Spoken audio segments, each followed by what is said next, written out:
기대해 나에게 주신 하루를 때론 피곤하고 일어나기 싫고 널 깨우는 알람 소리에 짜증도 나겠지만 안녕하세요. 오늘도 푸는 말씀 김호영 전도사입니다. 주무시지 않고 나를 지키셨네. 오늘을 나에게 주셨네. 새 말씀 안에 주가 주신 사랑과 은혜와 늘. 오늘 우리가 나눌 말씀은 갈라디아서 5장 1절 말씀입니다. 그리스도께서 우리를 자유롭게 하시려고 자유를 주셨으니 그러므로 굳건하게 서서 다시는 종의 멍에를 매지 말라. 우리 한 번 더 읽어볼까요? 그리스도께서 우리를 자유롭게 하시려고 자유를 주셨으니 그러므로 굳건하게 서서 다시는 종의 멍에를 매지 말라. 아멘. 좋은 아침입니다. 이제 내일이면 갈라디아서 말씀을 이제 다 마치게 되는데 바울의 메시지를 통해서 이 갈라디아서 말씀을 통해서 유대주의자들이 주장한 이 율법의 행위가 중요한 것이 아니라 복음을 통해서 우리는 이미 의롭게 되었고 이미 아브라함과 하나님의 언약 백성이 되었으며 이미 그리스도의 소유가 되었다라는 것을 이 바울이 수없이 강조하면서 우리는 깨닫게 되었습니다. 그리스도 안에서 주어진 이 자신의 새로운 신분에 합당한 삶을 살지 못하는 이 갈라디아 교인들에게 바울이 정확한 복음을 강조하고 있는 것이죠. 성령으로 새로운 신분의 삶을 시작했으면서도 성령으로 자신들이 삶을 성화시키지 않고 오히려 육으로 마치려고 하는 이 교인들을 바울이 질타합니다. 그래서 이 갈라디아서 말씀을 보면 3장과 4장에 성령으로 자유한 자를 강조하면서 이제 5장, 6장을 가면서 바울이 결론과 절정의 말씀을 달리게 됩니다. 결국 이 바울이 갈라디아서 말씀을 통해서 강조하는 이 핵심의 메시지가 뭐냐? 그들이 주장하는 신분 문제가 아니라 바로 삶이 중요하다라는 것을 바울이 계속해서 강조를 합니다. 5장과 6장에서도 바울은 다시 한 번 더 그들의 신분을 재확인시켜 주면서 교인들이 마땅히 해야 할 것과 하지 말아야 할 것들을 명령하면서 대조적인 삶을 계속해서 3번이나 반복해서 보여주면서 그들을 비교하면서 바울이 정리를 다시 해줍니다. 오늘 우리가 묵상한 이 5장 말씀도 위에 말씀드린 형식대로 계속 반복되면서 등장을 하는데요. 오늘 그 말씀을 다시 한 번 더 들여다보면서 바울이 이 갈라디아 교인들에게 말하고자 하는 그 핵심적인 내용을 같이 다시 한 번 더 정리해봤으면 좋겠습니다. 아까 말씀드린 대로 바울은 한 번 더 갈라디아 교인들의 신분을 확인시켜 줍니다. 5장 1절을 읽어볼까요? 전반부 말씀입니다. 그리스도께서 우리를 자유롭게 하시려고 자유를 주셨으니. 아멘. 여러분, 신분을 어떻게 다시 한 번 더 확인시켜 줍니까? 그리스도께서 우리를 자유롭게 하셨다. 아멘. 우리의 신분을 다시 한 번 더 확인시켜 주는 것이죠. 그리스도를 통해서 종이라는 신분에서 자유로운 하나님의 백성의 신분이 되었음을 바울이 다시 한 번 더 확인시켜 주는 것입니다. 그리고 나서 바로 교인들이 마땅히 해야 할 것과 하지 말아야 할 것들을 명령하기 시작하는데요. 1절 후반부입니다. 그러므로 굳건하게 서서 다시는 종의 멍에를 매지 말라. 아멘. 바울이 명령합니다. 이제 너는 그리스도로 말미암아 자유한 신분이 되었으니 여러분들은 굳게 서십시오. 그리고 다시는 종의 멍에를 매지 마십시오라고 말입니다. 바울은 이 명령을 통해서 2절부터 바울은 갈라디아 교인들에게 자신들의 이 새로운 신분에 합당한 삶을 살아갈 것을 요청하고 있습니다. 대조적인 삶을 보여주면서 비교해주면서 이 교인들에게 알려주고 있습니다.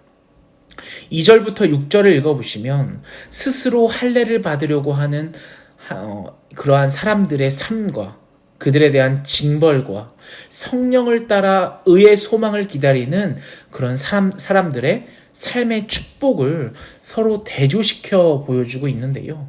2절을 한번 읽어볼까요? 보라, 나 바울은 너희에게 말하노니 너희가 만일 할례를 받으면 그리스도께서 너희에게 아무 유익이 없으리라. 아멘. 할례를, 이 율법의 행위를 강조하는 그들에게 바울이 뭐라고 얘기합니까? 아무 유익도 없다라고 이야기를 해주고 있습니다. 여러분, 할례라는 이런 형식에 얽매이는 것은 예수 그리스도의 십자가의 죽음과 그 구원의 완전함을 부인하는 행위입니다. 그래서 바울은 단호하게 할례를 거부하라고 명령하는 것이죠. 아무 유익이 없다고 말이죠. 당시 유대인들은 이 하나님의 자녀가 되고 구원을 얻기 위해서는 반드시 할례를 받아야 된다고 가르쳤던 사람들이 있습니다. 바로 유대주의자들이죠.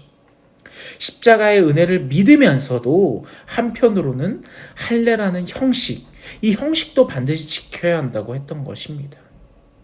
사랑하는 여러분, 어떻습니까? 할례는 구원과 상관이 없습니다.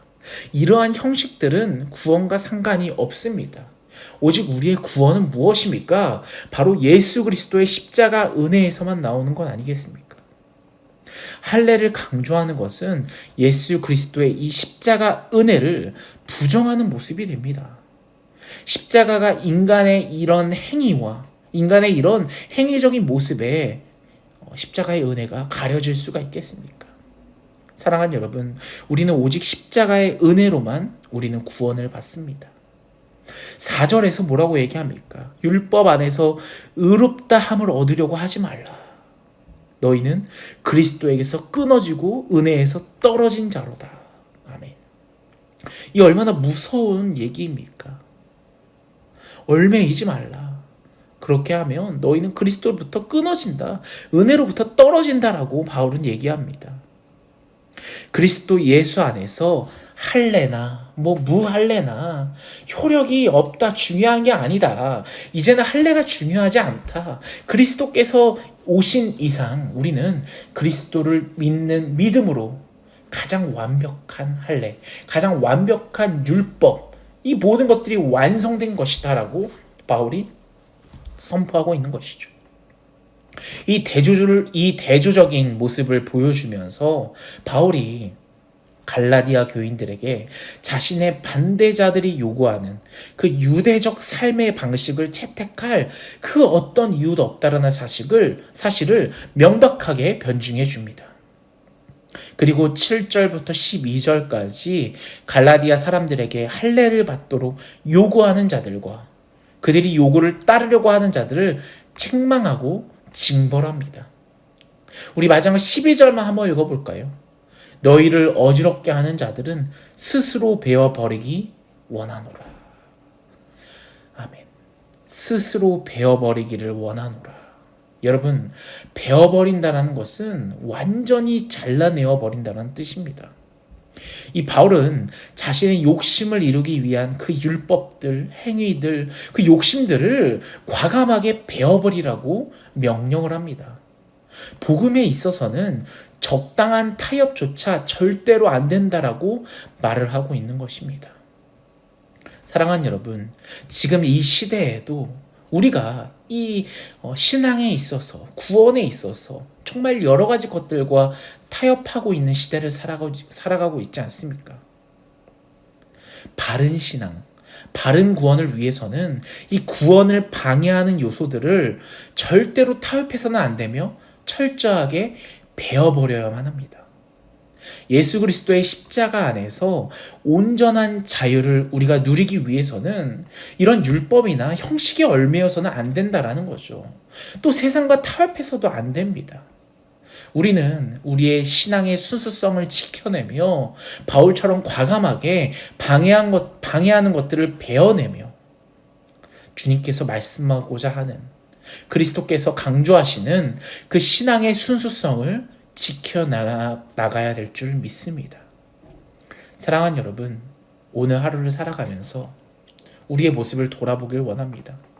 우리의 노력이 아니라 오직 십자가 은혜를 붙들고 우리가 살아가고 있는지, 다른 행위적인 것, 율법적인 것, 내 생각, 내 욕심으로써 신앙생활하고 있지 않은지 우리의 모습을 철저히 돌아보시면서 그러한 것들이 있다면 나로부터 베어내시면서 하나님을 향한 그런 믿음을 온전히 지켜나가는 저와 여러분이 되기를 간절히 소원합니다.